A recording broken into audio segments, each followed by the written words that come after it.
Buenos días, señorías. Ocupen sus escaños para dar comienzo a la sesión plenaria.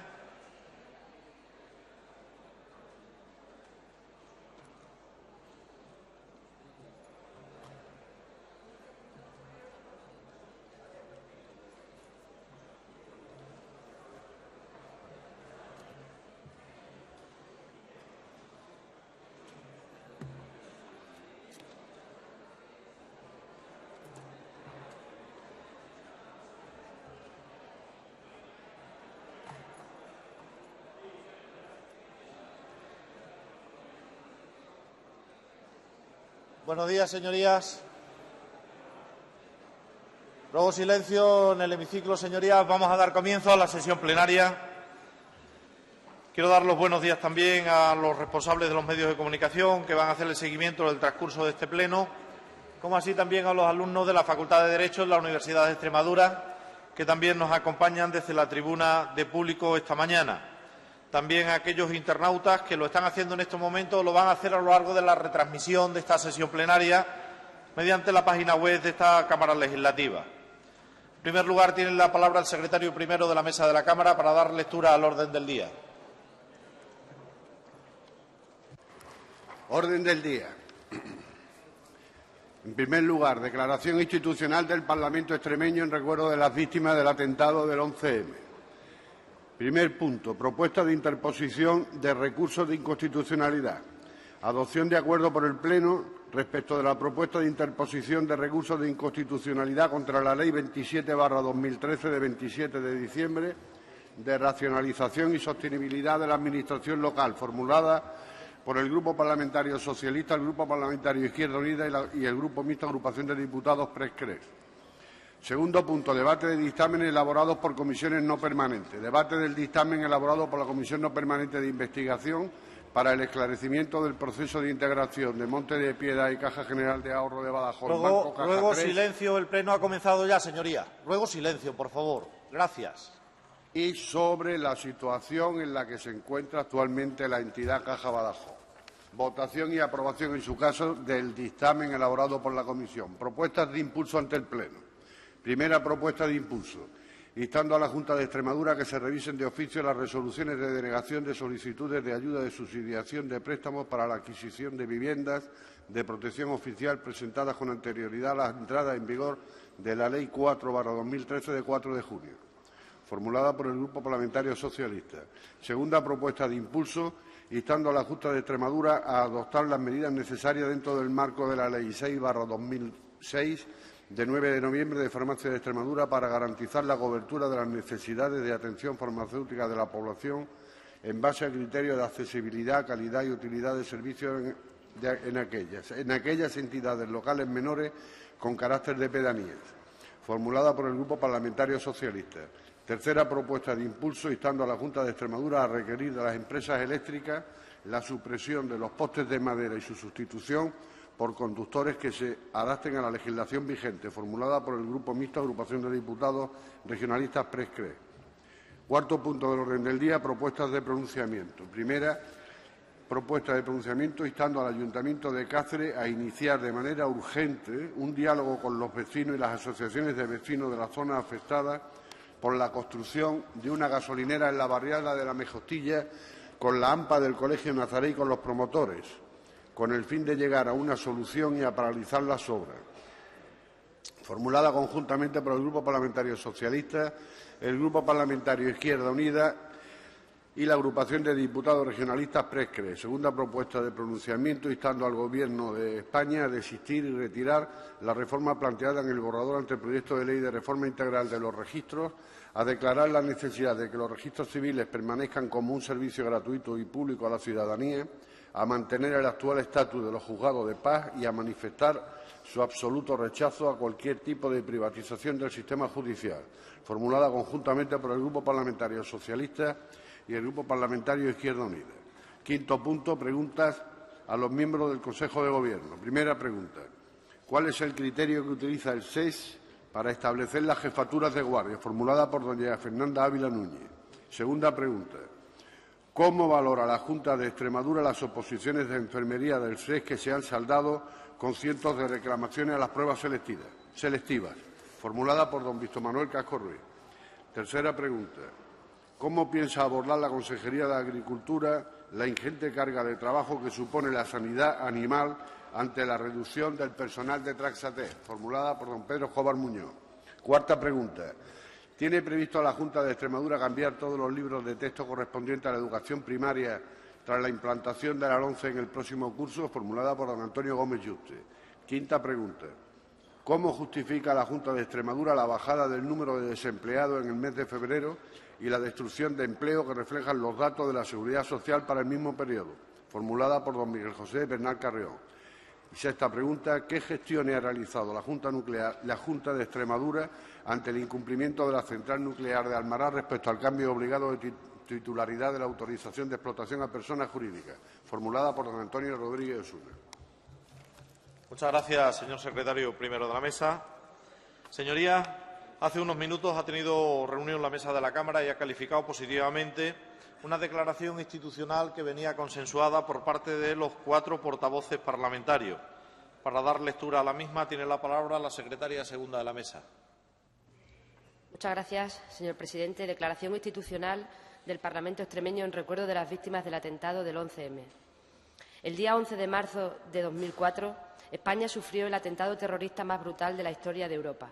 Aquel ataque asesino arrojó un cruento balance de 192 muertos y más de 2.000 heridos, hombres y mujeres, jóvenes y mayores, trabajadores y estudiantes de diversa condición, ideas y distintas confesiones, vivieron el horror y perdieron la vida en una acción sin sentido. 10 años después, las consecuencias físicas y psicológicas siguen siendo patentes y 10 años después, el recuerdo de las víctimas sigue vivo en nuestros corazones y en nuestra memoria. 10 años después, todos los grupos políticos representados en la Asamblea de Extremadura manifiestan su firme voluntad de rendir homenaje a las víctimas del atentado terrorista del 11 de marzo del año 2004, comprometiéndose a mantener viva su memoria, al estar al lado de su familia y prestarles el apoyo necesario y a trabajar sin descanso para evitar, en la medida de nuestras posibilidades, que vuelvan a producirse hechos como aquel fruto del fanatismo y del odio. Firmado por los 4 portavoces parlamentarios. Muchas gracias, señora secretaria segunda de la Mesa. Señorías, entiende esta Presidencia que, al venir firmada por los 4 portavoces parlamentarios, esta declaración institucional es aprobada por el Pleno de la Cámara por unanimidad.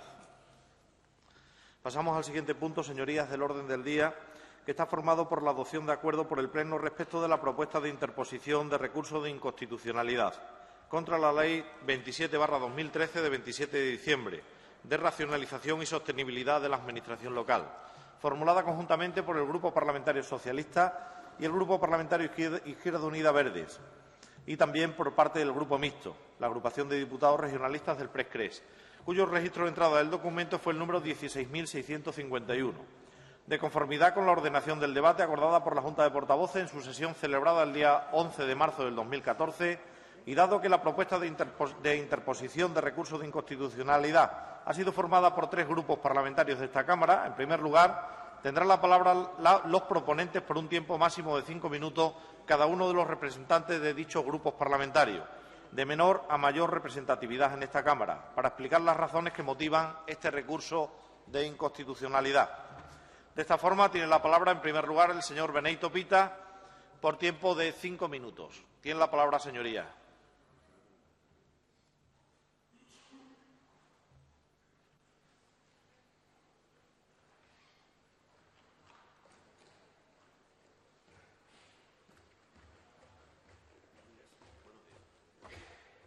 Buenos días, señores y señoras diputados. Voy a intentar ser, señor Cantero, lo más ameno posible para que la repetición sucesiva de los diferentes portavoces no le tengan a usted en vilo la mañana. Mire usted, esta ley es una mala ley, pero además es una mala ley para Extremadura. Y es una mala ley para Extremadura porque Extremadura tiene muchísimos municipios pequeños, una zona rural muy amplia, y esta ley, hay 2 razones que yo voy a resaltar para pedir este recurso de constitucionalidad. Uno, porque quita autonomía a los ayuntamientos, especialmente a los ayuntamientos pequeños, porque además lo que hace es impedir que presten una serie de servicios y arrogar esa prestación de servicio a las diputaciones y, como consecuencia de ello, a empresas privadas. Yo creo que con esto se está vulnerando los artículos 137 y 140 de la Constitución en cuanto a la autonomía municipal se refiere. Y creo que esto es, en una comunidad como la nuestra, con tanto municipio pequeño, es algo importante el que esta ley sea declarada inconstitucional, por lo menos en este punto que le acabo de exponer. También hay otro punto que nos parece muy importante y yo creo que bastante serio, que es el que vulnera el principio democrático en el ámbito local. Mire usted, cuando un pleno de la corporación no alcance en su primera votación la mayoría necesaria, la Junta de Gobierno local tendrá competencias para aprobarlos. Eso es hurtar a la oposición el conocimiento, el control y la votación sobre temas de vital importancia de los ayuntamientos. Solamente por esto, esta ley debería ser declarada inconstitucional, o concretamente esta medida es radicalmente inconstitucional. Creo que son dos puntos por los que este grupo parlamentario regionalista, y pensando en que esta ley es mala, insisto, para Extremadura por sus características, apoyamos este recurso y esperamos que salga adelante en este pleno. Insisto en decirle que no podemos perder, los ayuntamientos no pueden perder autonomía, no podemos dejar a nuestros alcaldes y a nuestros concejales solos ante el peligro, no podemos hacer que las diputaciones tomen los acuerdos por los ayuntamientos, porque las diputaciones, de las que nosotros, desde luego, no estamos nada de acuerdo en que sigan existiendo, pero estando como están, lo lógico es que cumplan sus funciones y no intenten también cumplir las funciones de los ayuntamientos y, sobre todo, la privatización de los servicios, que eso nos parece grave. Y, por otro lado, y eso sí que es gravísimo, es que la labor de los plenos municipales quede subyugada a que, si no se llega a un acuerdo, sea la Junta de Gobierno quien decida las cosas, con lo cual la oposición realmente pasa a un segundo plano. Yo creo que con estas dos razones es más que suficiente para pedir la inconstitucionalidad de esta ley. Nada más y muchas gracias. Muchas gracias, señor Beneyto. A continuación, tiene la palabra, por parte del Grupo Parlamentario Izquierda Unida Verde, su portavoz, señor Escobar, también por tiempo de 5 minutos.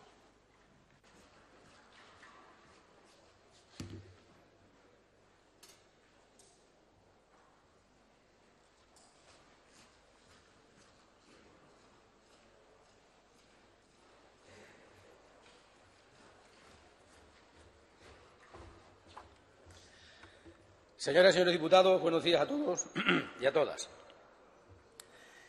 Nos hemos sumado a la presentación de este recurso de inconstitucionalidad contra la Ley 24/2013 de 27 de diciembre, que ya entró en vigor, por múltiples razones. El tiempo limitado no permite exponer aquí todos los argumentos jurídicos, políticos y administrativos que justifican esta presentación de este recurso de inconstitucionalidad. Pero queremos enmarcarlo, también vamos a intentar ser un poco originales, como se decía el señor Beneyto, para no aburrir con la misma película, porque nosotros creemos que hay una historia que justifica por qué se presenta este recurso. La Constitución de 1978, de la que disfrutamos, marcaba un nuevo modelo de Estado, fundamentalmente descentralizado, y cambiaba la organización territorial de este país. En la escuela muchos estudiamos aquello de que Murcia 2, Murcia y Albacete. Hoy no están Murcia y Albacete juntas. Cantabria estaba en otra comunidad, Santander, Burgos, Logroño, Soria, Segovia y Ávila. Santander va por su lado y se convirtió en comunidad autónoma. Cambió la configuración territorial de este país. Las viejas regiones que estudiamos cambiaron por completo y ese mapa escolar que todavía alguno conserva en su casa. Luego, señor Parejo, ruego silencio, señoría. Señor Parejo. Luego silencio, señoría. Es que se escucha la conversación perfectamente aquí. No, es que se escucha. Y entonces para la mesa de la Cámara es muy complicado seguir el debate desde la tribuna. Gracias. Señor Escobar, puede continuar. Muchas gracias, señor presidente. Trataba de argumentar que estamos todavía en el marco de desarrollo de la Constitución de 1978, en las consecuencias que el desarrollo constitucional tuvo en la administración de este país, la administración territorial, la administración local. Y ese modelo constitucional establecía fundamentalmente 3 niveles de administración: la administración central, que subsiste, la administración autonómica y la administración local. La administración autonómica ha crecido ha madurado, incluso estamos revisando si el modelo actual que tenemos de administración autonómica es el que nos conviene o el que nos beneficia. Y quedaba el tercer escalón de esa administración, que era la administración local. Y creo que todos estaremos de acuerdo en que la administración local ha sido la gran olvidada en este proceso de desarrollo constitucional en el que todavía estamos embarcados. En este tercer escalón de administración local había una institución vieja que aparentemente quedaba descolocada, que eran las diputaciones provinciales, con lo cual había 4 niveles. La administración local en los ayuntamientos, segundo nivel de administración local las diputaciones, administración autonómica y administración estatal. Desde siempre, Izquierda Unida y antes la fuerza política que ocupaba su espacio, que era el Partido Comunista, defendimos que las diputaciones provinciales no tenían demasiado sentido porque con el desarrollo del nuevo modelo constitucional de 78, lo que hacían las diputaciones podría ser repartido hacia arriba, hacia la Administración autonómica y hacia abajo, hacia el ayuntamiento. Sin embargo, no ha sido así, han pervivido las diputaciones ahí en un espacio a veces un poco en tierra de nadie, que ni era el ayuntamiento ni la Administración autonómica. Por eso, ahora, después de que se han ido consolidando este desarrollo constitucional, resulta que los ayuntamientos han quedado como el pariente pobre, no se ha consolidado el tercer escalón de descentralización que era desde las comunidades a los ayuntamientos y hemos llegado a una situación prácticamente insostenible en la que los ayuntamientos, no sé si la mitad o bastante más de la mitad, están con francas dificultades económicas, por no decir en auténtica bancarrota. ¿Qué ocurre? Que frente a esa necesidad de reforma, el Gobierno del PP, con la mayoría absoluta que tiene en el Congreso de los Diputados, se pone a reformar, a racionalizar la administración local. Porque creemos que sí que es necesario racionalizar y reorganizar la administración local, pero no precisamente en el sentido que se va a hacer. Creemos que la reforma necesaria va en el sentido contrario de lo que nosotros creemos que había que hacer, que era consolidar el tercer nivel de descentralización desde la Administración autonómica a los ayuntamientos, cosa que no se ha hecho. Y en muchas comunidades se quejan los ayuntamientos de que la descentralización ha llegado hasta Mérida, de que la descentralización ha llegado hasta Sevilla, de que la descentralización ha llegado hasta las respectivas capitales autonómicas, pero que de ahí hacia abajo no ha seguido. Por lo tanto, nosotros que reconocemos la reforma, la necesidad de la reforma de la Administración local, vemos que lo que se está proponiendo, como en otras leyes en las que se ha empeñado el PP con su mayoría absoluta de Madrid, como en la justicia, en educación, etcétera, se han empeñado en tomar decisiones muy puntuales, con condicionamientos económicos y sociológicos puntuales, para algo que tiene que tener un larguísimo recorrido. La Administración local hasta ahora ha funcionado razonablemente bien. Tuvieron su época de oro y han tenido su época de vacas flacas. Pero no se pueden tomar, por condicionantes puntuales, no se pueden tomar decisiones que pueden condicionar largamente, y que tenía que ser así, la vida de los ayuntamientos. Desde luego, los motivos por los que se presenta esta ley son muchos, pero para nosotros fundamentalmente es que la reforma de la Ley 27 de 2013, de 27 de diciembre, no resuelve ninguno de los problemas que tienen planteados los ayuntamientos. En este momento, según en qué ayuntamiento viva cada uno, Voy terminando, señor presidente. Según el ayuntamiento que viva cada uno, puede recibir un servicio o puede servir otro, porque los ayuntamientos han seguido cada uno, según su disponibilidad, según la sensibilidad de sus alcaldes, han ido asumiendo servicios que no tenían la correspondiente financiación. Ese es el primer problema. Y como no resuelve ni ese problema y tampoco clarifica las competencias que tienen que asumir, es por lo que esta reforma va en sentido contrario y va a crear más problemas de los que ya hay. Por eso creemos que esta ley debe ser guardada en el cajón, igual que hemos dicho con otras leyes. Si queremos que tenga largo recorrido, el Gobierno del señor Rajoy, a pesar de que legítimamente puede hacerlo porque tiene números para ello, que tiene mayoría absoluta, esta ley debería ser guardada en un cajón y esperar a tiempos en los que el consenso sea más posible y que sea un poquito más de perspectiva a largo y medio plazo. Señoría. Termino ya, señor presidente. No se puede cambiar una ley que afecta a los ayuntamientos con un condicionante puntual. Nada más. Muchas gracias. Gracias, señor Escobar. Señorías, finalmente, por parte del Grupo Parlamentario Socialista, tiene la palabra su portavoz, señor García, por tiempo de 5 minutos.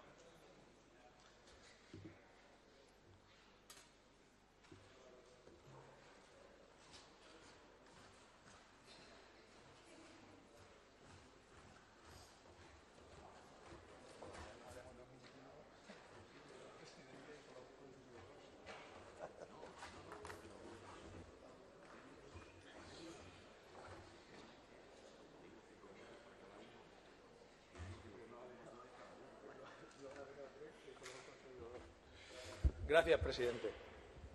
Buenos días, señoras y señores diputados.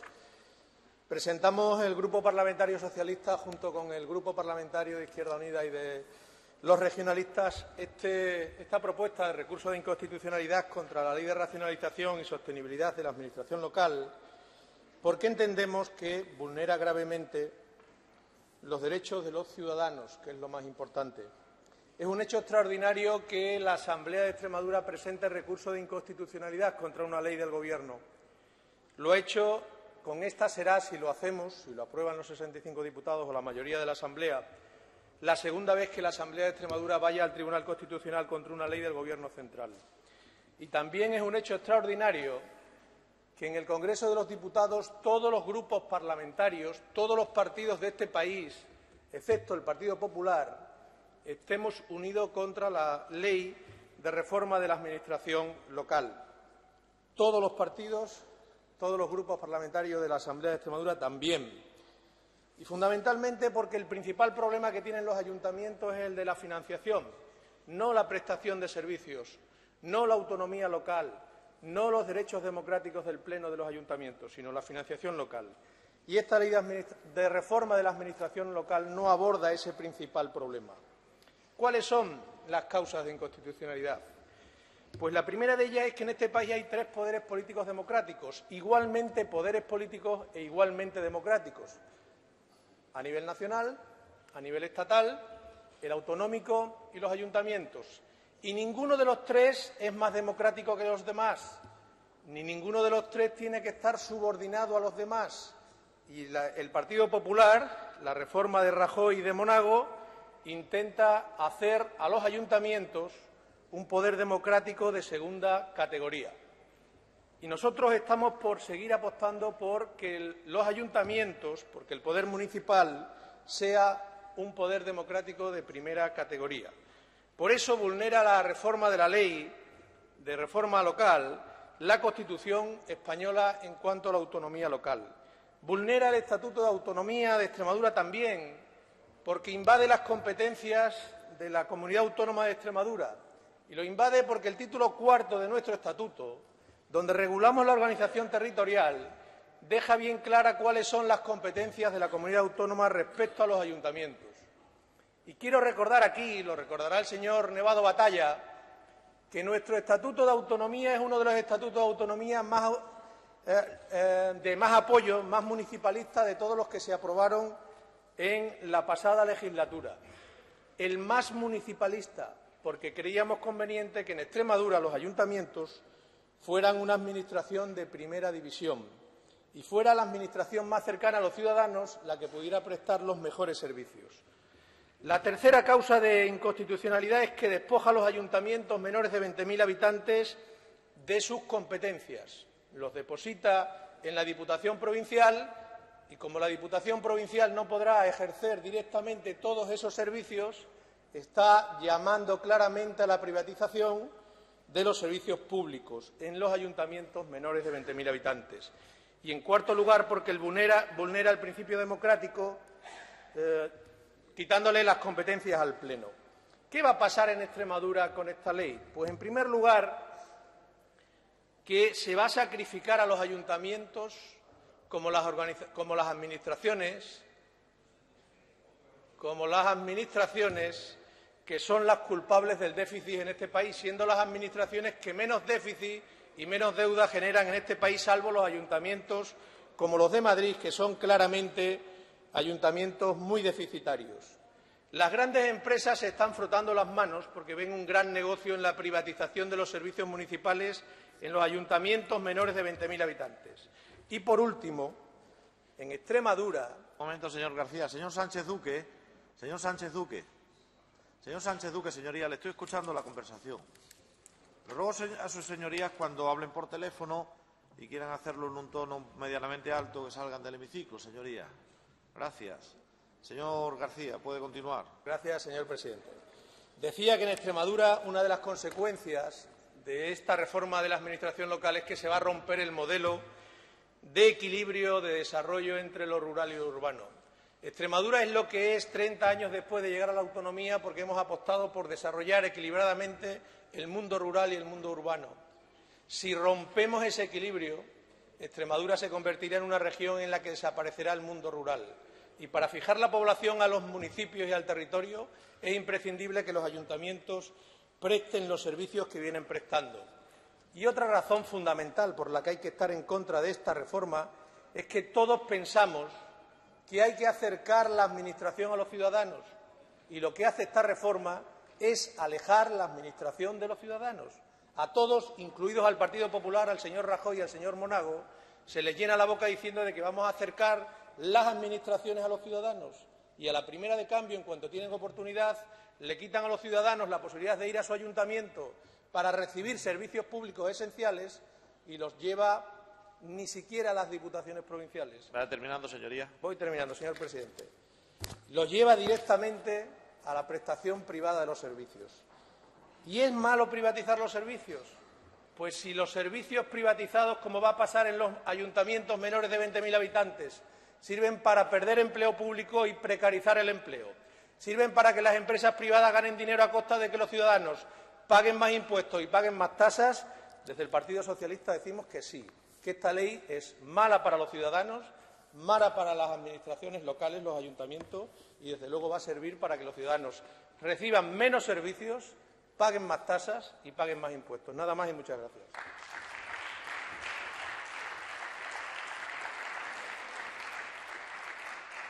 Muchas gracias, señoría. A continuación, señorías, por el Grupo Parlamentario Popular Extremadura Unida, para fijar la posición de dicho grupo parlamentario con respecto a la presente iniciativa, tiene la palabra su portavoz, señor Cantero, por tiempo de 10 minutos. Gracias, señor presidente. Puedo entender el arrojo tanto del Grupo PRES como de Izquierda Unida en cuanto a sus postulados erróneos. Por otra parte, en cuanto a los regionalistas, he de decir que no todos los regionalistas opinan igual que ustedes y que sí que creen a pie juntillas que esta ley va a dar solución a muchos de los problemas que tenían los pequeños municipios, concretamente los pequeños municipios de menos de 20.000 habitantes en Extremadura. Otra cosa sea la cobardía, dicho sea con todos los respetos, pero que entiendo que es así, mostrada por el Partido Socialista, en este caso concreto por este grupo parlamentario, que no hace sino una arenga política sin ninguna justificación legal y, sobre todo, presentando o queriendo presentar y justificar el apoyo a un recurso de inconstitucionalidad sin hablar absolutamente nada desde el punto de vista ni en términos legales. Supongo que después tendrá la oportunidad en su tiempo de contarnos lo que entienda oportuno. Lo que sí, desde luego, y refiriéndome de nuevo otra vez a quien yo creo que además opina y basa este recurso en cuestiones distintas al resto de sus compañeros en este viaje, desde luego que lo que ha quedado claro es que ya ha iniciado su propia precampaña electoral de las europeas, pero de una forma errónea al presentar o al querer presentar este recurso de inconstitucionalidad. Es decir, va en contra de uno de los principios máximos que se nos exige por parte de Europa, que yo no sé cómo van a justificar cuando pidan ese apoyo de los ciudadanos para su postulado en Europa, cuando es Europa precisamente la que nos está diciendo que tenemos que equilibrar las cuentas de la Administración local y, por lo tanto, tenemos que hacerla sostenible y, por lo tanto, tenemos que mejorar en muchos de los aspectos que esta ley, desde luego, ampara y recoge. Mire usted, señorías, yo tengo claro que, como seguramente todos ustedes, esta reforma es absolutamente necesaria. Estamos de acuerdo que todos entendemos que era una reforma que buscaba la eficiencia de las administraciones locales y con una máxima bastante sencilla, aunque para ustedes, señores del Partido Socialista, no acaban de imbuirse en ella, que es no gastar más de lo que se tiene y también otra particularidad más en la administración local, que es pagar lo que se debe. Básicamente por el principal problema que usted ha aducido en cuanto al problema de financiación grave de las entidades de menos de 20.000 habitantes, como bien ha dicho. Pero está claro que en este proceso que viene ya durando desde comienzos del 2012, y para que lo sepan los ciudadanos, tras 38 borradores, que se dice pronto, santa paciencia la del Gobierno de España, que trabajando con los sectores implicados, llámese ayuntamiento, municipio, llámese federación de municipios, llámese diputaciones y llámese mancomunidades, ¿quién se decidió de forma unilateral romper todos los acuerdos y provocar ya la necesidad imperiosa de que esta ley fuese directamente al Congreso? Pues simple y llanamente el Partido Socialista, que había aquí en Extremadura conseguido algo tan importante que se trasluce precisamente en esta iniciativa de presentar recurso de inconstitucionalidad y que, sinceramente, apelando un poco a ese halo, en este caso de torpeza, pensé que una vez conseguido realmente lo que querían, que era la foto con el resto de grupos parlamentarios de la oposición, bueno, pues que iban a retirar esta iniciativa. Vemos que no son capaces siquiera de decirle la verdad a los ciudadanos extremeños y, por lo tanto, creo obsceno absolutamente que continúen en esta apuesta que, desde luego, va a descalabrar o van a intentar descalabrar lo que es ese sentido de estabilidad económica que se nos viene exigiendo desde Europa y desde nuestros propios municipios, como bien usted decía, señor García, precisamente por ese grave problema de financiación. Yo creo, sinceramente, que desde el principio en que ustedes empezaron a negociar con el Gobierno esta ley, ya tenían escrito el final. Y el final se escribía con su pluma particular de la frustración. Y permítame que le hable de frustración, de rabia, lo digo con todo respeto, de incompetencia, pero en definitiva sin saber el profundo daño que iban a hacer a la sociedad con postulados y, sobre todo, mintiendo sobre elementos tan necesarios como aquellos que no tuvieron el coraje. Ustedes, en 8 años, en principio el innombrable señor Zapatero y después su tropa en Extremadura, de poder requerir al Gobierno de Extremadura, al Gobierno de la Nación, que hiciesen una ley tan ambiciosa como la que se está llevando a cabo. Y es que ya era hora, y ustedes son conscientes, todos son conscientes, todos absolutamente, aquí lo han manifestado ustedes, que había, tras un exhaustivo análisis, varios problemas a los que había que dar solución. El primero era la duplicidad de competencias, una asunción de competencias impropias, lo han manifestado todos los grupos parlamentarios. Y aquí usted, señor García, ha hecho hincapié en algo realmente importante, esencial, que era el problema de la financiación de los pequeños municipios. Primero, porque se produce un gasto innecesario. Segundo, porque precisamente esa financiación era absolutamente imposible.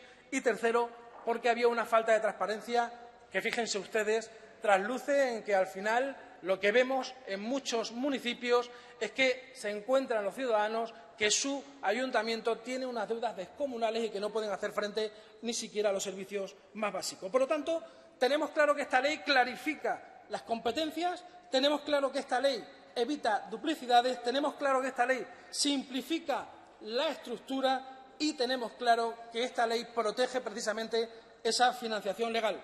Yo les invito a que no continúen engañando al ciudadano hablando de que se vacía de contenido y de servicios a los ayuntamientos de menos de 20.000 habitantes y también que no sigan diciendo la falsedad de que va en contra de la autonomía local, señor Benito, porque no es cierto, no se va en contra ni de la autonomía local ni se va en contra de principio democrático, como usted ha querido aquí manifestar y como también lo ha hecho el señor Escobar. Ustedes saben que las competencias que prestaban muchos de los ayuntamientos de menos de 20.000 habitantes en Extremadura, concretamente, no eran más, y permítanme la expresión, que mochuelos que se les había encomendado por parte de otras administraciones y que no le queda más remedio a esos municipios pequeños de llevarlo. Y si no, hablen claro a los ciudadanos y díganle por qué servicios y prestaciones en materia de educación o en materia de sanidad que no debían ser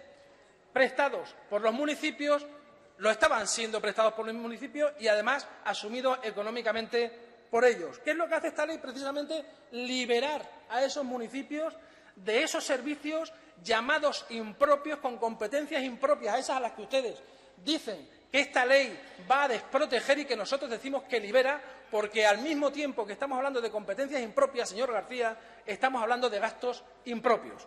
Y mire usted, el problema de la financiación efectivamente es grave. Tan grave, señor García, que si esto se regulase tal y como viene en la ley, los ayuntamientos, los municipios de menos de 20.000 habitantes en Extremadura ahorrarían una friolera cifra de 9.000 millones de euros. Yo sé que a lo mejor para ustedes esto es minucia, pero creo que es muy importante que los ciudadanos lo sepan. ¿O ven mal que se exija a los ayuntamientos de menos de 20.000 habitantes que cumplan con una estabilidad presupuestaria? ¿O ven mal que quienes cumplan puedan prestar un servicio que no esté prestando ya otra administración? Piense una cosa, señor Fernández Vara y señor García, la mayoría de los ayuntamientos en Extremadura cumplen con esa estabilidad, con lo cual poco o ninguno será el problema que ustedes podrán aducir en cuanto a que lesiona esta ley aquellas competencias, en este caso, propias. Pero en tal caso, fíjese usted que llega incluso a amparar la posibilidad de que esos municipios puedan otorgar la posibilidad de ceder la prestación de esas competencias a otra administración, siempre y cuando lo digan de manera expresa y cumplan con esos requisitos que se les exige. Les pongo un ejemplo. ¿Ustedes entienden anormal que un municipio, que un buen gestor, como se pretende en cualquier localidad de Extremadura, le diga a sus ciudadanos que no quiere que la Diputación, por poner un ejemplo, se haga cargo de los servicios de basura, a pesar de que estos son mucho más baratos y que van a conseguir la eficiencia en las arcas y en la financiación de su municipio? Yo entiendo que no, y ustedes estoy absolutamente convencido que tampoco, salvo que volvamos otra vez a trabajar con la pólvora del rey y que lo que realmente estemos lamentando es que esos servicios no estén prestados por los amigos de aquellos regidores que estaban en todos los municipios y que desde luego hacían de su capa un sayo, y que esa es la única realidad que a ustedes realmente les preocupa. En cualquier caso, yo les digo que no mientan, que no se vacía de competencias esta situación, que esta ley es buena y que sin duda, miren ustedes, el propio Tribunal Constitucional ya les ha dicho muchas cosas. Yo creo que ahora seguramente el resto de grupos, tanto el PRES como Izquierda Unida, nos dirán cuestiones importantes, pero les digo, el Tribunal Constitucional nos ha hablado ya muy claro, nos ha dicho que el diseño del marco competencial local corresponde al Estado. Yo le voy a decir una cosa, señor García, hay que diferenciar entre dos cosas importantes, se lo digo para que ahora si quiere me conteste, lo que es la soberanía del Estado y lo que es la autonomía de las comunidades. Son absolutamente distintas, aunque usted la confunda. Aquí no se mete ninguna en otra, simplemente dése cuenta que la autonomía tiene unas limitaciones. Y si no le recuerdo, ya no que se lea sentencia del Tribunal Constitucional, sino que se lea para muchos de ustedes un libro incunable que se llama Constitución Española. Pero fíjense ustedes, yo le puedo decir que este Gobierno sí se presta a ser municipalista, no como ustedes, que se les llena la boca, y les puedo garantizar, y ya voy terminando, señor presidente, que si de verdad apoyan el municipalismo, pónganse a favor de quien se postula en esta ley, porque municipalismo no es apoyar este recurso de constitucionalidad. Municipalismo es pagar los 40 millones que se le debían a los ayuntamientos por parte del Gobierno de la región. Municipalismo no es apoyar este recurso de inconstitucionalidad. Municipalismo es pagar los 27 millones de IBI que se le debía a los ayuntamientos. Municipalismo, señor García, no es apoyar este recurso, sino creer y apoyar a todos los alcaldes, a todos los pueblos y a todos los concejales de los ayuntamientos de Extremadura. Muchas gracias, señoría.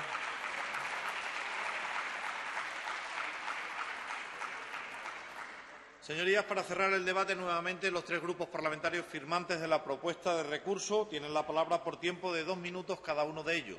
En primer lugar, el señor Beneito Pita tiene el turno de 2 minutos.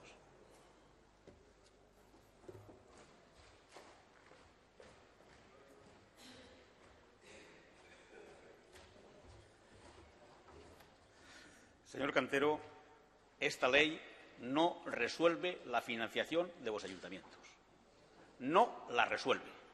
Y ese es el gran problema de que hacemos una ley para resolver eso y luego resulta que la misma ley no lo resuelve. Pero eso no es que sea inconstitucional o deje de serlo. Es que hace que esa ley sea inútil, porque no resuelve el principal problema que tienen los ayuntamientos, que es la financiación. Y estoy hablando de competencias propias, no de las impropias, de las propias. No garantiza que los ayuntamientos tengan unos ingresos suficientes para poder hacerse cargo de sus competencias propias. Eso lo dice esta ley. Pero hay una cosa que usted estará de acuerdo conmigo, que es que cuando se usurpa a un pleno municipal sus atribuciones en cosas tan importantes como la aprobación del presupuesto, o planes económicos, o el plan de saneamiento, etcétera, etcétera, estamos poniendo en grave peligro la democracia de un ayuntamiento. Y eso lo dice esta ley. Eso lo dice la ley. Y yo estoy diciendo la verdad. No diga usted que no decimos nosotros la verdad a los ciudadanos. Eso es verdad, porque eso está reflejado en la ley. Y no lo leo porque tengo 2 minutos nada más. Si no, se lo leería. Eso está reflejado en la ley. Es decir, lo que no puede ser, imagínese usted que aquí en la Cámara no sale un presupuesto adelante y luego el Gobierno lo aprueba unilateralmente. ¿A usted le parece que eso es democrático? Bueno, pues eso es lo que han puesto ustedes en la ley esta. Que cuando el pleno del ayuntamiento no llegue a un acuerdo, la Junta de Gobierno pueda sacarlo para adelante y aprobarlo así unilateralmente. Hombre, eso no es constitucional, señor Cantero, de ninguna de las maneras. Y la prueba es que muchísimos alcaldes del Partido Popular están en contra de esta ley. Muchísimos, y más en Extremadura. O sea, que yo creo que hay cosas que están claras y que no es cuestión de decir verdades o mentiras, es que está escrito la ley. Vaya terminando, señoría. Ya termino. Muchas gracias. Muchas gracias, señor Benito. A continuación, señorías, por el Grupo Parlamentario Izquierda Unida Verde, señor Escobar, tiene su turno de 2 minutos.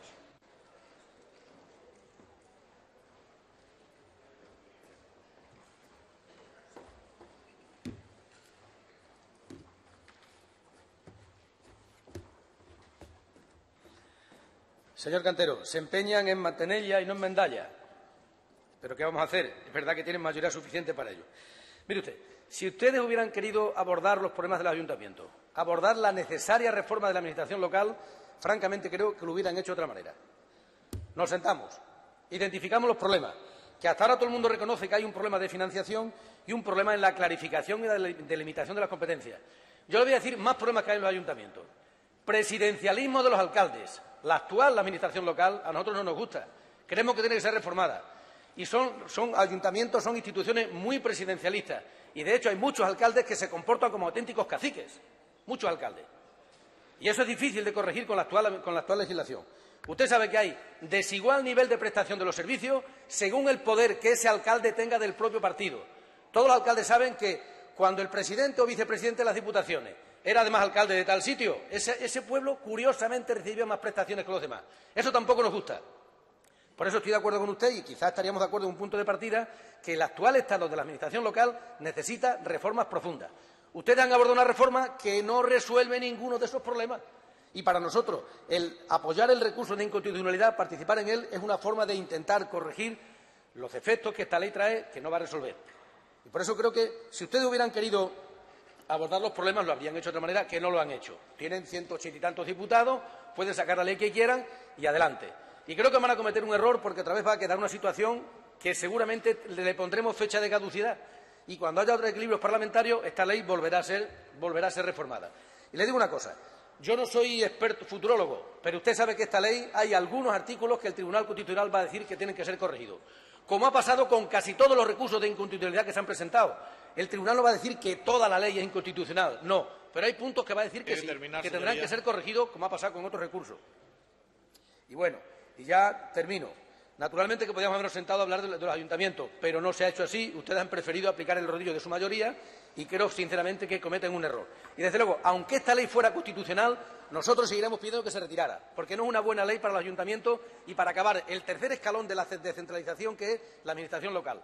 Aunque la declaren constitucional, seguimos pensando que es una ley mala. Nada más. Muchas gracias. Muchas gracias, señor Escobar. Señorías, para finalizar el turno de intervenciones, tiene la palabra el portavoz del Grupo Parlamentario Socialista, señor García, por tiempo de 2 minutos.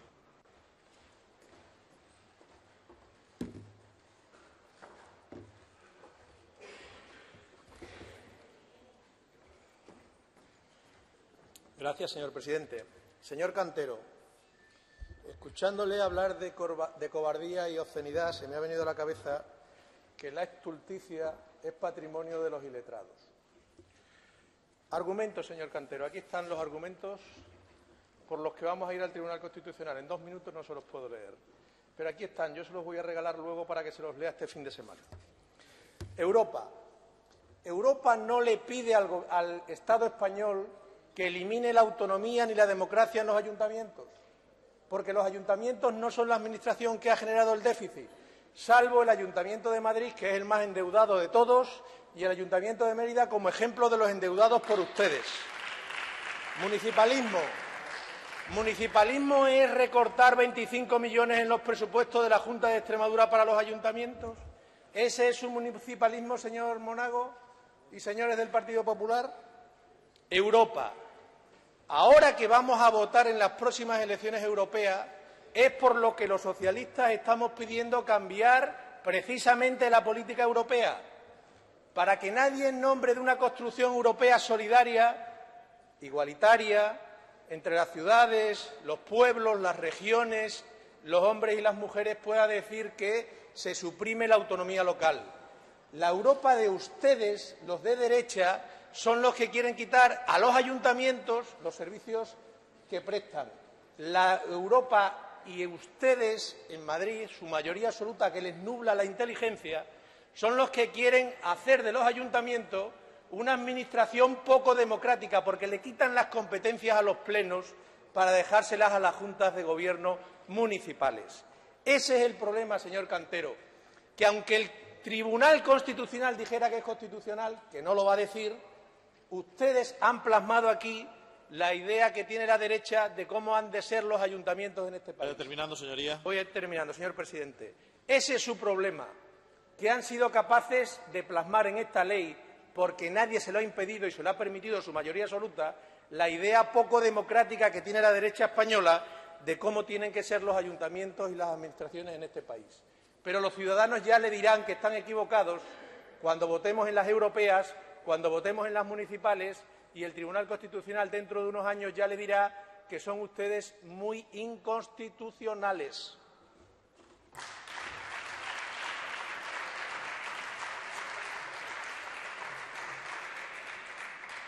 Gracias, señor García.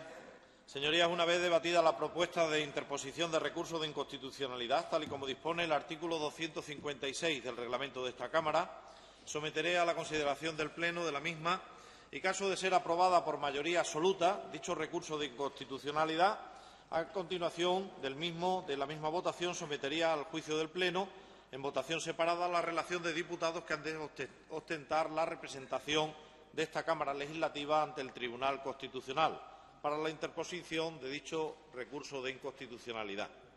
En primer lugar, por tanto, señorías, someto a la consideración de la Cámara el recurso de inconstitucionalidad planteado. Entramos en votación.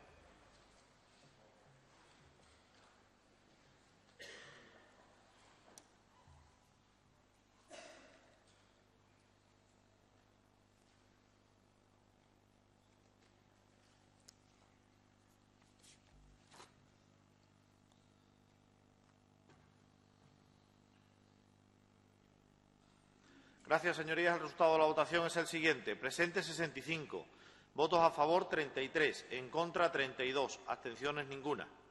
Habiendo obtenido, señorías, el voto favorable de la mayoría absoluta de la Cámara, se acuerda la interposición por parte de esta Cámara Legislativa del recurso de inconstitucionalidad debatido. A continuación, someto al acuerdo de la Cámara la designación de los diputados que habrán de ostentar la representación de esta Cámara Legislativa ante el Tribunal Constitucional, de conformidad con la propuesta efectuada por los proponentes de la interposición del recurso de inconstitucionalidad de otorgar la representación de la Asamblea de Extremadura en dicho proceso a los portavoces de los grupos parlamentarios firmantes en la presente iniciativa, cuyo registro de entrada fue el número 16.651. Entramos en votación.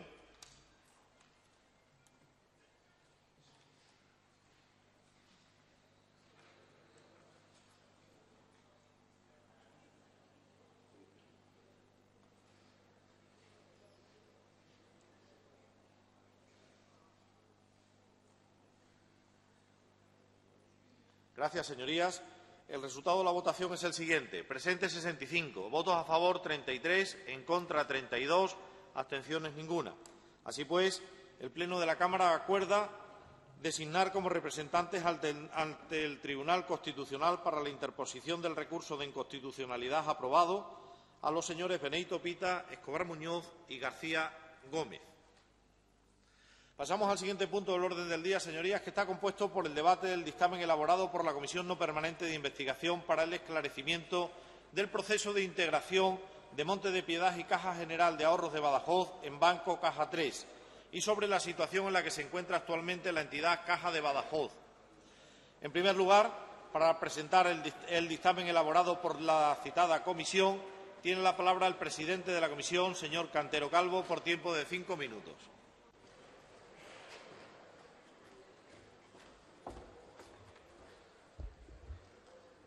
Gracias, señor presidente. Señorías, procedo a dar lectura del informe elaborado por los servicios jurídicos de la comisión de la que nos trae causa y que se dirige a todos ustedes para el posterior sometimiento a votación del dictamen elaborado por todos los grupos parlamentarios.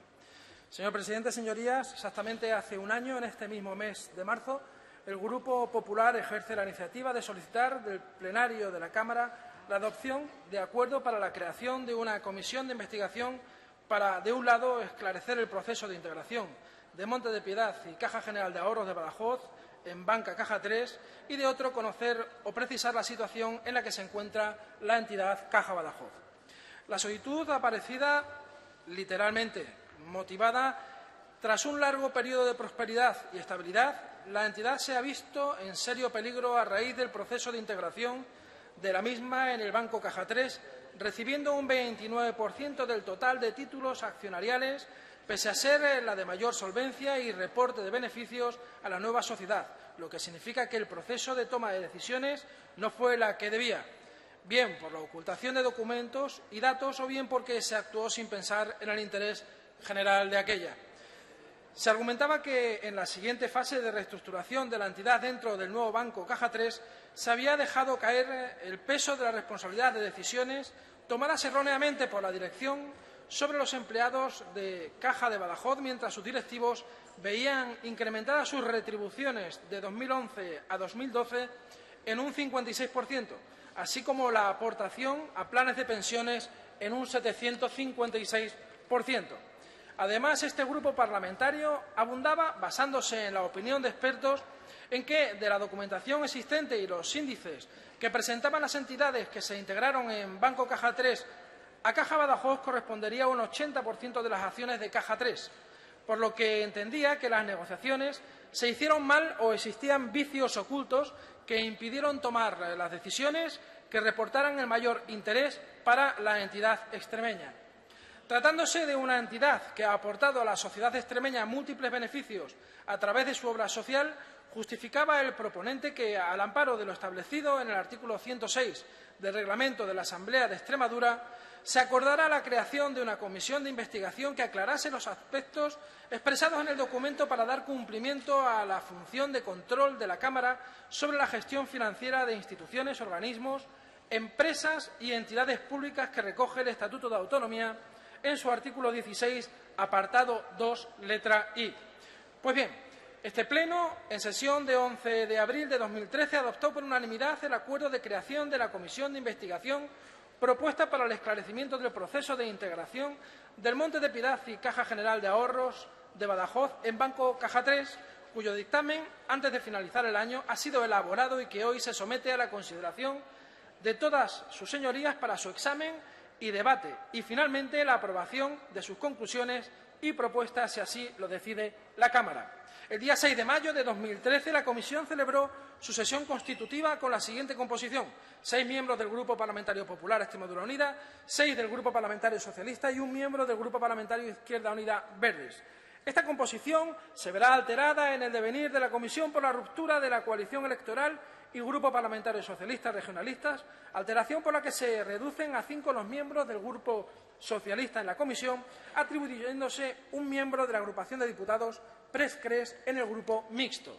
Tras la preceptiva propuesta y votación, es elegida la comisión de la mesa, que queda compuesta del modo que sigue: presidente, don Miguel Cantero Calvo; vicepresidente, don Alfredo Escribano Sánchez; secretaria, doña Beatriz Villalba Rivas. La composición queda integrada además por los siguientes señores y señoras diputados: don Hipólito Pacheco Delgado, don José Ángel Sánchez Juliá, doña Gema Cortés Luna, don Luis Francisco Sánchez Álvarez, don Jorge Amado Borrella, doña Ana Belén Fernández González, don Miguel José Bernal Carrión, doña María Ignacia Ruiz de Gaunas Burguillos, don Alejandro Nogales Hernández y don Damián Ramón Beneito Pita. No se fijó expresamente un plazo ni término de los trabajos de la comisión, precisándose, eso sí, que deberían llevarse a cabo con la máxima celeridad, desarrollándose en 2 fases claramente diferenciadas. La primera, fase puramente documental, consistente en la formulación de solicitudes de documentación y propuestas de comparecientes, el examen y análisis de la documentación recibida. Y otra fase de comparecencias, dedicada a la celebración de las comparecencias propuestas y elaboración del dictamen. La Comisión ha celebrado 14 sesiones, ha solicitado una ingente documentación de la Caja de Ahorros de Badajoz, del Gobierno de Extremadura, del Banco de España, de Caja Círculo de Obreros Católicos de Burgos y de Caja Inmaculada de Zaragoza, relativa a la situación financiera de los integrantes del SIP, y que han comparecido los siguientes: don Francisco Sierra Folgado, don Antonio García Sala, don Emilio Ontiveros Baeza, don Emilio Vázquez Guerrero, don Celestino Vegas Jiménez, don Alfonso Macías Gata, don Javier Chico Avilés, don Francisco García Peña, don Ángel Franco Rubi, don Antonio Fernández Fernández. También fue requerida por los miembros de la Comisión de Investigación la comparecencia de don Miguel Ángel Fernández Ordóñez, el gobernador del Banco de España, quien, tras remitir informe del Consejo de Estado, indicando la no obligatoriedad de su comparecencia ante dicha comisión, informó que esa no comparecencia antecitada podría ofrecer a contestar por escrito el cuestionario que se le dirigiera, y así efectivamente se formuló y se respondió. A partir de aquella documentación y de aquellas comparecencias se fue perfilando un brumoso proceso de integración en el SIP, cuyos perfiles han ido apareciendo y haciéndose visibles en el dictamen que hoy les presento en nombre de esta comisión. Señorías, tengo el honor de presentarles un dictamen el cual ha sido debatido, consensuado y unánimemente aceptado por todos los grupos, quien, renunciando a sostener su legítima visión del proceso, han logrado una puesta en común de conclusiones y propuestas, y que también en el documento han deseado manifestar su apoyo, su agradecimiento a los profesionales que han trabajado a lo largo de tantos años en Caja Badajoz. Señorías, disponen ustedes del documento en el que se concreta el dictamen. En sus manos se encuentra la decisión final. Muchas gracias, señor presidente.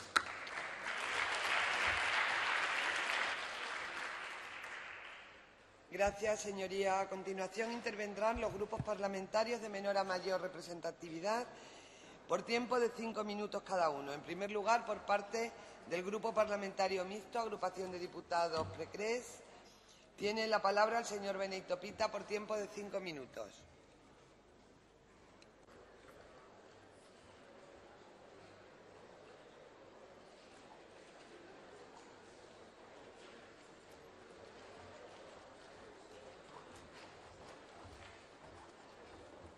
Buenos días. Yo creo que esta comisión, cuando se creó, pues lo hizo con unas expectativas, por lo menos por parte de algunos de los grupos, que al final pues no han llegado a lo que entiendo o entendemos que se pretendía.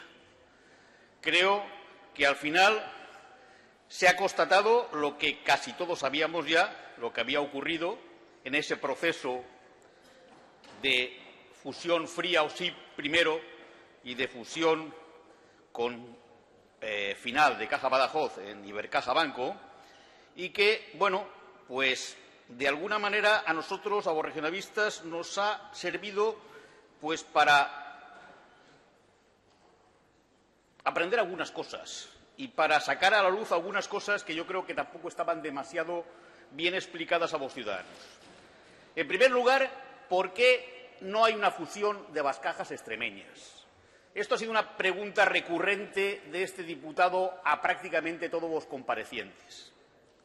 Y, al final, me tengo que quedar con lo que dijeron el anterior consejero de Economía y Hacienda, señor Franco, y el actual consejero de Economía y Hacienda, el señor Fernández. La fusión entre Caja Extremadura y Caja Badajoz, según el señor Franco, no se realiza porque había problemas de ámbito doméstico. Yo creo que esto es una cosa que hay que resaltar. No por problemas financieros ni porque no fuera bueno que se fusionaran. No, no, no. Por problemas de índice doméstico. Eso dice el señor Franco. Y esos problemas de índice doméstico son, pues, dónde se fijaba la sede social, quién la iba a presidir, de quién iba a presidir, por qué tipo de personas iban a intervenir en el proceso, dónde iba a estar el centro de proceso de datos, etcétera, etcétera. Es decir, provincialismos y papanatismos, me atrevería a decir. No se produce una fusión de las dos cajas por problemas de índice doméstico. Yo creo que esto es serio porque demuestra que se sacrificaron los intereses financieros de Extremadura y de las dos cajas por a ver quién presidía y a ver dónde estaba una sede. A mí me parece esto lamentable. El señor Fernández también, en sus declaraciones, dice casi lo mismo. Dice que al principio no estaba de acuerdo, pero que luego, poco a poco, pues vio que era conveniente que las dos cajas se fusionasen, porque de esta forma podrían ir a una segunda fusión en unas condiciones mejores. Yo creo que esto debería hacer reflexionar a los que se metían ahora la boca de decir que quieren entidades de ahorro extremeñas. Ahora. Supongo que es que la Caja Rural pues tiene más garantías que las que podía tener una fusión de cajas extremeñas entre Caja Extremadura y Caja Badajoz. Debe ser algo así, porque no entendemos cómo por cuestiones de índice doméstico, como dice el señor Franco, eso no se llevó a cabo. Lo que queda ahora, lo explicó muy bien el señor Fernández, ahora no queda ni Caja Extremadura ni Caja Badajoz. Han dejado de existir. Queda la marca Caja Badajoz y queda una fundación. Una fundación que, por cierto, en el dictamen se va a nombrar gracias a este grupo, porque en el dictamen primero la fundación no aparecía para nada en el dictamen. Con lo cual, yo creo que la Fundación Caja Badajoz, que es la que de alguna manera queda ahora como representante heredera de esa Caja Badajoz, pues debe estar en este dictamen final. Hemos hablado de pérdida de patrimonio.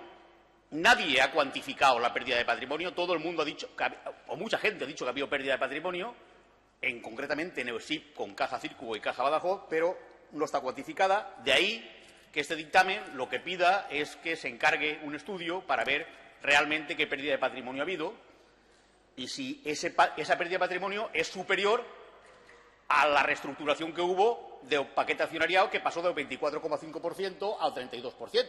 No sabemos si en esos 7,5 puntos se corrigió esa pérdida de patrimonio o no se corrigió y es mayor, y entonces pues habrá que pedir responsabilidades a alguien, cosa que tampoco hace este dictamen. Este dictamen no pide responsabilidades a nadie, es un dictamen, ya digo, buenista. Yo creo que había algunos grupos que pensaban que de esta comisión iban a salir otras cosas y no han salido, y al no tener esas expectativas, pues se ha quedado en un dictamen un tanto light. Señoría, vaya terminando. Que no dice absolutamente nada. Nosotros vamos a apoyar el dictamen, entre otras cosas porque, aunque sea un brindis al sol, si se puede beneficiar en algo la Fundación Caja Badajoz porque el paquete accionarial aumente y la presencia de Caja Badajoz, del paquete de Caja Badajoz en Ibercaja Banco pueda mejorar, pues lo diremos que sí siempre, porque lo que queremos es la entidad, pero, insistimos, es un dictamen light y que a nosotros realmente no nos satisface demasiado porque no llega a profundizar en lo que se debería haber profundizado. Nada más y muchas gracias.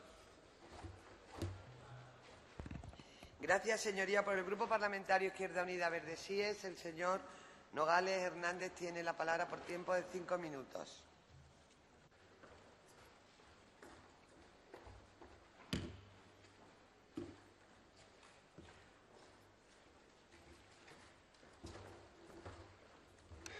Gracias, presidenta. Buenos días, señorías.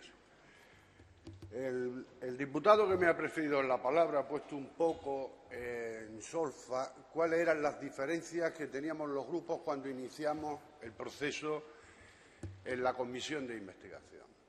Desde luego, el grupo que represento, Izquierda Unida, desde el principio, y lo manifesté en reuniones informales con los portavoces de la comisión, lo que pretendíamos era intentar lograr, en primer lugar, que quedase claro que había habido una dilución del patrimonio de Caja Badajoz en el proceso de integración en Caja 3. En segundo lugar, plantear la posibilidad de que se pudiera valorar esa dilución, o sea, esa disminución de patrimonio de Caja Badajoz. En tercer lugar, intentar lograr que, una vez calculado, se pudiera recuperar. En cuarto lugar, que esto saliera por unanimidad en el conjunto de los grupos que estamos en la comisión de Badajoz. Que fuésemos a lo importante, y lo importante era intentar rescatar lo que se había perdido del patrimonio, no a lo inmediato, qué personas podían ser responsables de esa pérdida. Estuvimos de acuerdo desde el principio en que esta tenía que ser la estrategia. No es fácil llegar a una unanimidad en una comisión de investigación en un proceso como este. No es fácil, porque todo el mundo quiere meterle el dedo al otro. La responsabilidad era vuestra, la responsabilidad era vuestra. Por suerte, todos los grupos hemos sabido distinguir lo importante de lo inmediato y hemos ido a lo importante, que es la conclusión de la comisión es que se ha perdido patrimonio. Se ha perdido. Y se ha perdido patrimonio fundamentalmente por la actuación de determinadas entidades. Las entidades son, principalmente, Intermoney, una consultora que inicia y promueve el contacto entre Caja Badajoz con el Centro Círculo de Burgos y el Círculo Católico de Burgos y la CAI de Zaragoza, y que además se le encarga a esa consultora que haga la due diligence, o sea, el proceso que tiene que seguir, que valora las partes, y da la casualidad que Intermoney está participada por una de esas partes, por Círculo de Burgos, con lo cual deja mucho que desear la independencia de esta consultora en la valoración de las partes. El Banco de España, que tiene abiertas inspecciones en dos de las entidades socias en Caja 3, precisamente el Círculo de Burgos y la CAI de Zaragoza, y que las inspecciones que son del año 2009 no se empiezan a conocer, no se firman las actas de esas inspecciones hasta el 28 de diciembre, el Día de los Santos Inocentes, precisamente, del año siguiente, del 2010, que es precisamente cuando se constituye, cuando se protocoliza el SIP de Caja 3. Y no se dan a conocer las actas, esas dos entidades que están siendo inspeccionadas, que fueron inspeccionadas desde el 2009, hasta que no se inscribe el sí en el Banco de España y ya está inscrito, y entonces cuando se le da la comunicación de inspección de las actas del Banco de España a Burgos y a Zaragoza. El Banco de España, que además acepta la valoración de las partes, conociendo que la valoración de dos de esas partes, de las tres de Caja, o sea, de Círculo y de CAI, no era tal porque tenía unas inspecciones y le había avisado permanentemente, según consta además en las comunicaciones, manifestaciones por escrito del exgobernador del Banco de España, don Miguel Ángel Fernández Ordóñez, que permanentemente se le estaba comunicando a cada una de las cajas inspeccionadas que tenían que proveer más.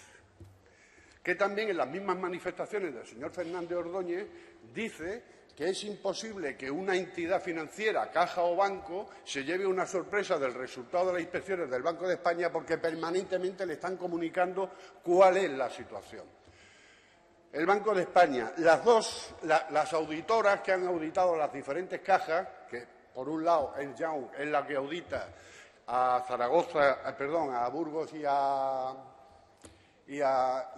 Caja Badajoz, donde no plantean ninguna salvedad y no dicen, por ejemplo, que hay una inspección en curso en la entidad auditada cuando todo el mundo en esa caja y la auditora tenía que conocerlo y no se salva. Y la auditora Deloitte, que es la que audita a la CAI, que da la casualidad que el que era delegado de Deloitte en Aragón pasa a ser el director de la CAI y deja mucho, es difícil creer que no podía conocer precisamente Deloitte todas las inspecciones que se estaban dando cuando, curiosamente, el que era delegado de Deloitte es director de Caja Inmaculada. Todo esto es lo que hace que nosotros consideremos que evidentemente se puede intentar recuperar el patrimonio perdido, valorado en minoría de Caja Badajoz en Caja 3. Evidentemente hay escepticismo, como antes han manifestado algunos, y puede que también manifiesten posteriormente otros. También había escepticismo cuando se inició el proceso para recuperar y sacar Caja Rural del SIP. Y es el único caso en España que se ha logrado, la única entidad que se ha logrado. Ahora se dice, bueno, es que es más fácil, pero las circunstancias antes eran otras. Los objetivos se consiguen cuando son objetivos claros, proyectos claros, se buscan a las personas adecuadas, se buscan a los aliados adecuados y se intentan tener los mínimos adversarios posibles. En este caso, hemos tenido los aliados que somos todos los grupos parlamentarios. Vamos a buscar el otro aliado, que es el Gobierno de Extremadura, porque le vamos a instar al Gobierno de Extremadura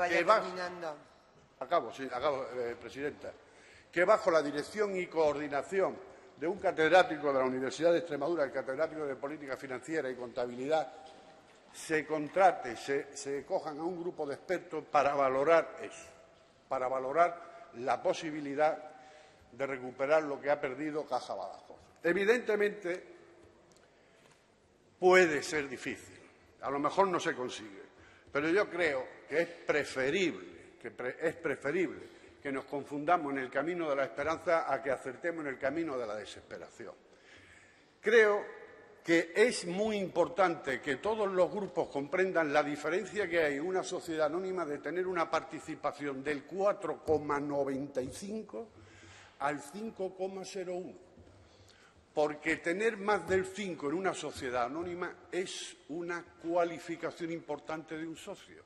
Si de Caja 3 el patrimonio de Caja Badajoz podría ser el 50% en el momento de constitución del SIP, Caja Badajoz podría llegar al 6% en Ibercaja. Por lo tanto, seríamos un socio muy cualificado según la Ley de Sociedades Anónimas. Y eso es lo importante hoy en día. Muchas gracias, señorías. Gracias, señoría. Seguidamente, por el Grupo Parlamentario Socialista, PSOE Regionalista, tiene la palabra el señor Bernal Carrión por tiempo de 5 minutos.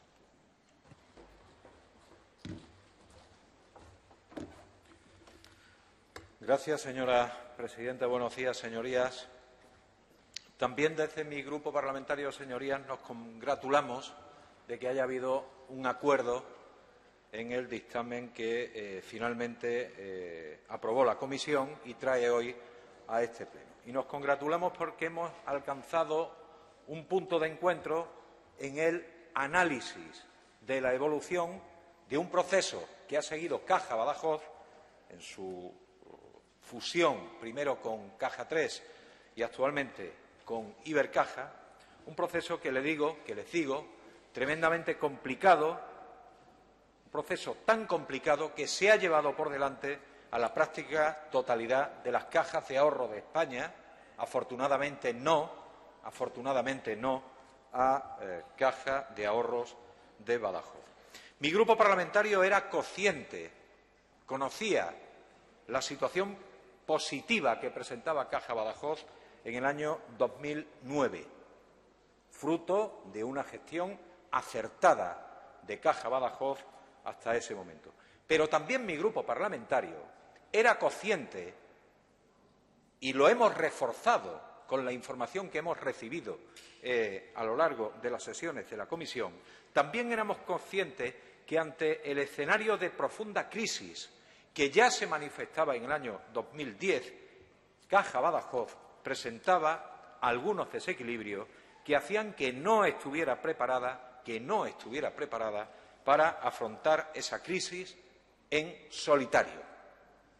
Y por ello era forzada la decisión de ir a procesos de fusión. Por la crisis y por el sentir general de la sociedad extremeña y también, señorías, les recuerdo, de esta Cámara que se había pronunciado a favor del fortalecimiento del sistema financiero regional.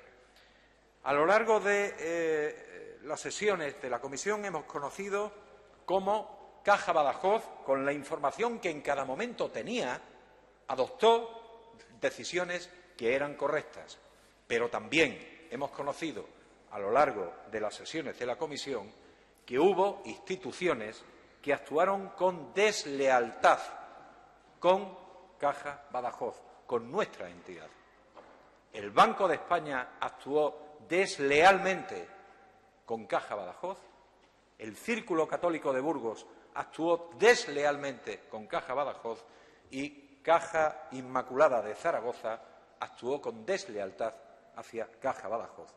Deslealtad que se manifestó en el ocultamiento de información relevante, importante, para tomar la decisión de fusionarse esas tres entidades. Mi grupo parlamentario valora positivamente la reacción posterior que tuvo Caja Badajoz ante un importante problema que deterioraba de manera también importante el patrimonio de la Caja y, por tanto, los intereses de los extremeños.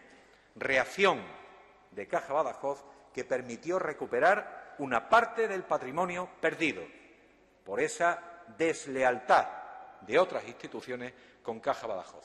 Recuperación que se evidenció pasando del 24,5% de peso que tenía Caja Badajoz cuando se fusionó al 32% que ostenta en la actualidad. Es evidente que en ese proceso Caja Badajoz ha sufrido una merma muy importante de su patrimonio.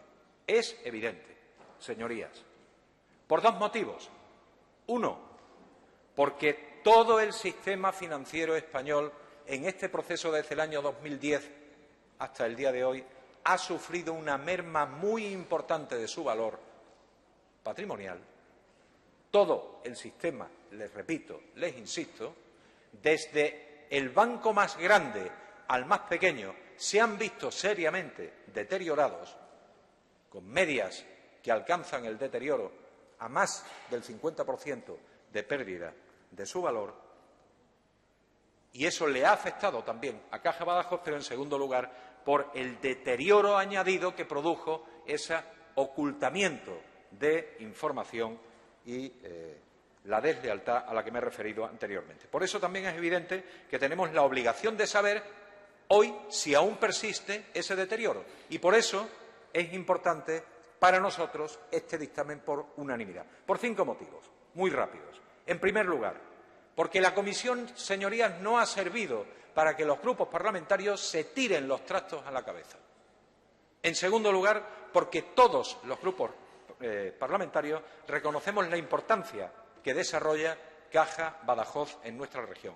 En tercer lugar, porque queremos saber si el daño causado ha sido o no resarcido ya con la positiva reacción de Caja Badajoz en esa evolución de su peso del 24,5 al 32. En cuarto lugar, porque si sigue habiendo deterioro, todas las fuerzas políticas de esta Cámara vamos a apoyar a Caja Badajoz para que recupere el resto del patrimonio perdido por esa acción desleal con ella, y, en último lugar, porque constatamos y reconocemos el hecho de que hoy Caja Badajoz siga operando en Extremadura para generar economía y para repartir beneficios por la vía de la obra social. Por eso, termino, señorías, diciendo que por esos motivos hemos votado que sí en la comisión y vamos a votar que sí a ese dictamen en este pleno. Muchas gracias.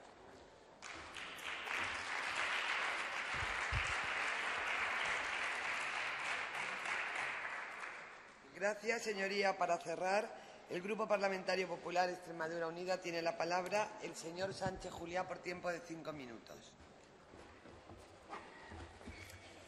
Muchas gracias, señora presidenta. Buenos días, señorías.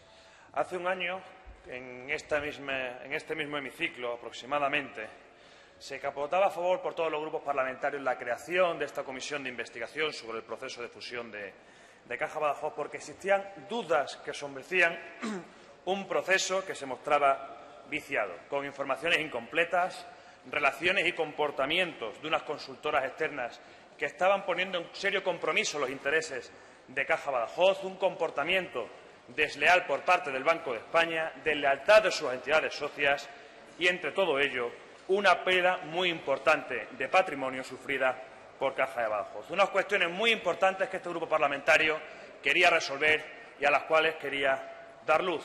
Y a lo largo de este casi año de trabajo, todas estas cuestiones se han puesto de manifiesto y han confirmado las sospechas que este grupo parlamentario en aquel momento presentaba. Sospechas que dicen, y que podemos afirmar, que Caja de Badajoz ha sido la gran damnificada de todo este proceso de SIP y posterior fusión. Damnificada porque sus socios no le informaron de la situación de sus activos tóxicos.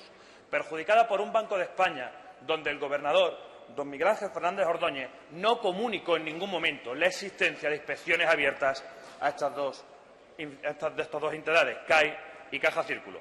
Pero también ninguneada, porque ninguna de las entidades como Intermoney, Deloitte o Ernst & Young en sus informes de auditoría o en todo el trabajo realizado con una información obtenida a través de la puerta giratoria que ha quedado demostrada en esta comisión de investigación, en ningún momento pusieron de manifiesto la existencia de estos activos tóxicos y ni realizaron ninguna salvedad. Señorías. Gracias. No realizaron ninguna salvedad en los documentos que elaboraron a lo largo de todo este proceso de fusión. Estos agravios, señorías, han hecho que Caja de Badajoz haya tenido que soportar sobre sus espaldas haya tenido que soportar sobre su balance saneado y sobre su solvencia el peso de esos activos tóxicos. Y como he dicho en múltiples ocasiones y hoy quiero repetir, Caja de Badajoz salvó a Caja de Ahorros de la Inmaculada, salvó a Caja Círculo de Burgos y le dio viabilidad al proyecto de Caja 3. Por eso, señorías, esto ha tenido unas graves consecuencias para Caja de Badajoz. En primer lugar, una gran pérdida de patrimonio de la entidad extremeña. Ello conllevó que también esta ocultación de información Caja de Badajoz no tuviera la participación que, a nuestro entender, tenía que tener dentro de ese SIP de Caja 3. Un hecho que hizo que Caja de Badajoz perdiese poder de decisión dentro del Consejo de Administración de Caja 3 y que en el proceso de negociación pudiese tener sedes operativas con mayor peso, incluso la sede social de Caja de 3. Estos hechos fueron corregidos con aumentos de participación que, a nuestro entender, reconocen el toco mocho al que Caja Badajoz ha tenido que estar sufriendo y, sobre todo, que no reparan el daño sufrido por Caja de Badajoz a lo largo de todo este tiempo. No reparan ese daño patrimonial y no reconocen el verdadero peso de Caja de Badajoz dentro de Caja 3. Y algo muy importante, se han creado tensiones internas dentro de una entidad donde la plantilla ha tenido que sufrir un proceso muy duro. Y desde aquí siempre hemos mostrado nuestro apoyo a todos los profesionales que a lo largo de este tiempo han trabajado en Caja Badajoz. Todos estos hechos, señorías, que les he relatado, acontecimientos, procesos y relaciones, son y han quedado acreditados a lo largo de todo este trabajo de esta comisión. Y esta acreditación de estos hechos, poner encima de la mesa algo que nosotros creíamos que existía y poder cerciorarlo, hace que este grupo parlamentario considere que los objetivos con los que se marcaron y se creó esta comisión de investigación hayan sido conseguidos. Pero también entendemos que no podemos quedarnos ahí, que el trabajo de los diputados y de toda esta comisión no puede servir para certificar unos hechos, sino que tiene que servir para corregirlos y para mirar más adelante. Por eso creemos que este dictamen conjunto, un hecho responsable por parte de todos los grupos parlamentarios que levantamos la cabeza y que miramos más allá de nuestros propios intereses, mirando única y exclusivamente por los intereses de Caja Badajoz, es muy importante. Proponemos que se cuantifique la pérdida patrimonial de Caja Badajoz al céntimo, porque entendemos que el céntimo que ha tenido que poner Caja de Badajoz para salvar a CAI y a Caja Círculo han sido céntimos que no ha puesto Caja de Badajoz en esa obra social que tanto repercute en Extremadura. Entendemos y queremos que se realice una verdadera valoración de la participación de Caja de Badajoz en Caja 3, porque queremos que una entidad como Caja Badajoz, sí, señor presidente, que da viabilidad a ese proyecto, tiene que tener la verdadera participación y el verdadero peso que le corresponde en la entidad para la toma de decisiones y posterior reparto de beneficios que van a venir aquí a Extremadura en forma de esa obra social. De ahí que este grupo parlamentario tenga muchas expectativas y dé mucha importancia a ese grupo de expertos que estamos solicitando que se cree, porque creemos que el daño sufrido por Caja de Badajoz tiene que ser reparado y este Parlamento y este grupo parlamentario ha trabajado incesantemente y seguirá haciéndolo para que así sea. Nada más y muchas gracias.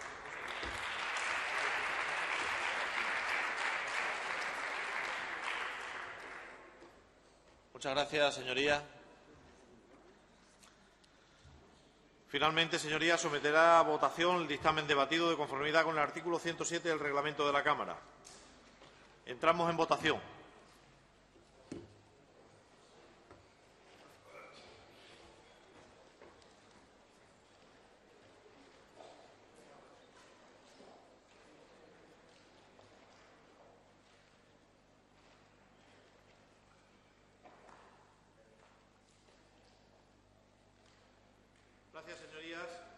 Gracias, señorías. El resultado de la votación es el siguiente. Presentes 64. Votos a favor 64, ninguno en contra, ninguna abstención. Por unanimidad de los presentes queda aprobado el dictamen elaborado por la Comisión No Permanente de Investigación para el esclarecimiento del proceso de integración de Monte de Piedad y Caja General de Ahorros de Badajoz en Caja 3 y sobre la situación en la que se encuentra actualmente la entidad Caja de Badajoz. Tal y como dispone el reglamento de la Cámara, señorías, las conclusiones aprobadas por el Pleno serán publicadas en el Boletín Oficial de esta Cámara Legislativa y comunicadas a la Junta de Extremadura. Señorías, el siguiente punto